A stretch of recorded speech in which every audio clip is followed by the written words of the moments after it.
ये अगर महिमा न जानोगे तो स्वीकार न कर पाओगे।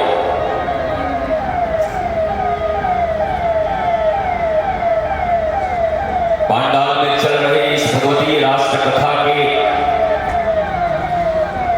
अलावा अगर तुम्हें ये सायरन सुनाई पड़ रहा है तो तुम पांडाल में बैठने के योग्य भी नहीं हो। इस भगवती पंडाल में बैठे लोग महाराज परीक्षित को जब सुखदेव की कथा सुनाते हैं तो बस एक ही चीज मांगते हैं, जितासना जितेंद्रिय जितश्वास जितसंग। आसन जीतो, 10-12 कुर्सी से खड़े होकर के आगे पीछे इधर उधर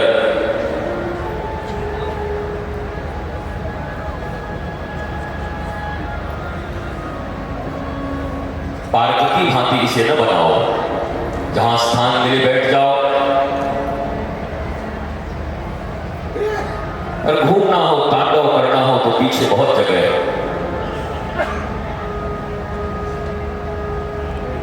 पर यहां तो एक रसिक की भांति, पिपासु की भांति, जिज्ञासु की भांति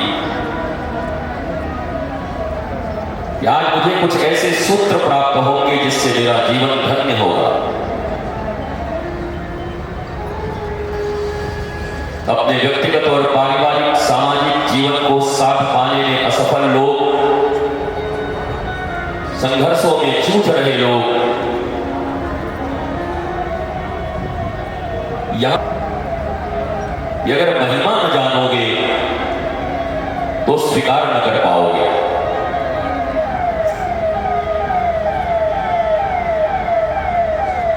पांडाल में चल रहे इस भगवती राष्ट्र कथा के अलावा अगर तुम्हें ये सायरन सुनाई पड़ रहा है तो तुम पांडाल में बैठने के योग्य भी नहीं हो। ज्ञान को लेकर, भक्ति को लेकर जितनी महत्ता होगी तुम उतनी ही रिसीव कर पाओगे, स्वीकार कर पाओगे। नहीं, हमारे धर्म शास्त्र में कहा गया है मरकट वैरागी। मरकट माने बंदर, वो बंदर जो अपने मदारी के इशारे पर नाचता रहता है। तो मरकट वृत्ति लेकर, मरकट मन लेकर के कथा के पांडाल से अपने जीवन के उपयोगी किसी सार तत्व को तो ग्रहण नहीं कर सकते। अच्छा क्या होता अगर तुम्हें फिल्में अच्छी लगती तो तुम फिल्म में जाके बैठ जाते। ये साउंड अच्छी लगती है तो लखनऊ में जाके बैठ दो, दिन रात यही सुनाई पड़ेगा, साव साव साव, 2 समोसा खाना फिर सुनते रहना। You have to choose. आपको चुनना पड़ेगा कि आपकी आवश्यकता क्या है, आप चाहते क्या है। भौतिक जगत में, आध्यात्मिक जगत में, सामाजिक, पारिवारिक, आपको अपनी प्राथमिकताएं तय करनी है। जिस मनुष्य के जीवन में प्राप्ति की प्राथमिकताएं नहीं है, प्रायोरिटीज तय नहीं है, वो मरकट की तरह पूरा जीवन 70 साल हो, 80 साल हो, 90 साल हो, उदास, हताश और निराश ही रहता है। इसलिए जब यहां आओ तो तुम्हारी आंखें, तुम्हारे कर्ण, तुम्हारा बैठना केवल और केवल भगवत वाणी के श्रवण में लगी रहे।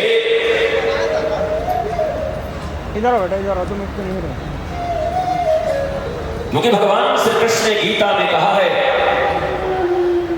कि संसार में जितने भी सफलतम लोगों को, चाहे सांसारिक रूप से ही सफल क्यों न हो, यद्यपि सफल केवल सांसारिक रूप से, भौतिक रूप से लोगों को नहीं कहा जाता। मानसिक उद्विग्नता, मानसिक विक्षिप्तता,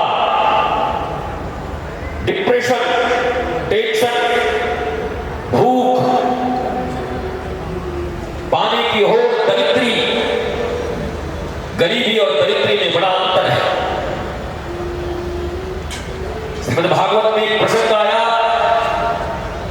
सुदामा को प्रशांत आत्मा कहा गया और सुदामा की धर्म पत्नी को दरिद्रा कहा गया। कमाल है,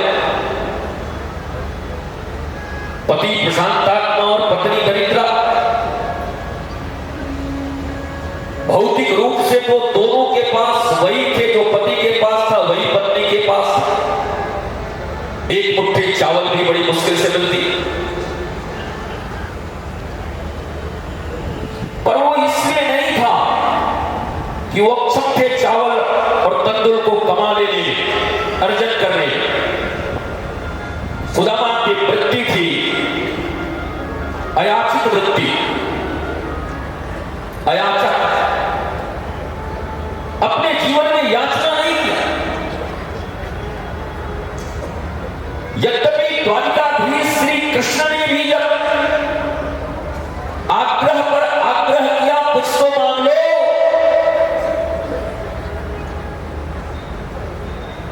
तो उस समय सुदामा ने इनकार कर दिया। मेरी अयाचक वृत्ति है, तुम द्वारिकाधीश होगे,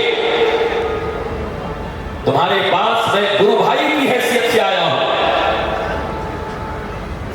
उज्जैन के आश्रम विद्या मंदिर में हम और तुम एक साथ पढ़ते, और मेरी बहुत इच्छा नहीं थी तुम्हारे पास आने की, लेकिन मेरी पत्नी ने मुझे बार बार कहा, एक बार जाओ, अरे कुछ मांगने मत जाओ, पर मित्र हैं, गुरु भाई हैं, एक बार देख तो आओ, खबर तो पूछ आओ। और इसलिए मैं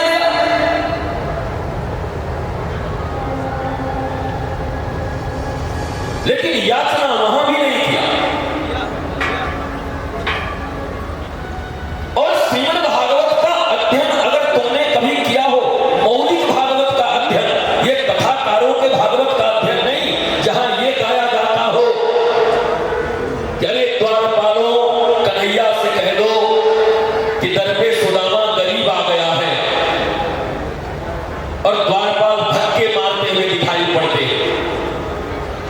मुझे आज तक नहीं मिला भागवत में ये प्रसंग कि भगवान श्री कृष्ण के द्वार पर किसी द्वारपाल ने ऐसे उच्च कुलीन विप्र अयाचक वृत्ति के स्वामी सुदामा को धक्का मारा हो। पर ठीक है, जैसे फिल्मों को मनोरंजन बनाए जाने के लिए कुछ हेर फेर करते रहते हैं, तो कथा को भी मनोरंजन बनाए जाने के लिए धक्का मरवा दिया कृष्ण के दरबार में। कृष्ण का दरबार क्या कोई हिटलर का दरबार है? कृष्ण का दरबार क्या कोई हुमायूं, जहांगीर, अकबर और बाबर का दरबार है, या रावण और कंस के दरबार है? श्री कृष्ण पूर्ण परमात्मा, जिनका व्यक्तित्व स्वयं गैया चराने से प्रारंभ होकर के द्वारिकाधीश तक की जाने की उनकी यात्रा है, जिन्होंने एक साधारण गांव में गैया चराई है, ग्वालों के साथ रहे हैं, झूठे छाछ पिए हैं, उनकी जीवन की यात्रा बड़ी दिव्य रही है। एक साधारण गांव के धूल से उठकर गोल्डन द्वारिका, स्वर्ण की द्वारिका के सिंहासन का राजा बनना, जैसे वर्तमान प्रधानमंत्री जी के विषय में कहा जाता है चाय बेचने से प्रधानमंत्री तक बनना, तो वो यात्रा वहां भी रही। एक साधारण बोलचालन करने वाला और द्वारिका जैसे राज्य का,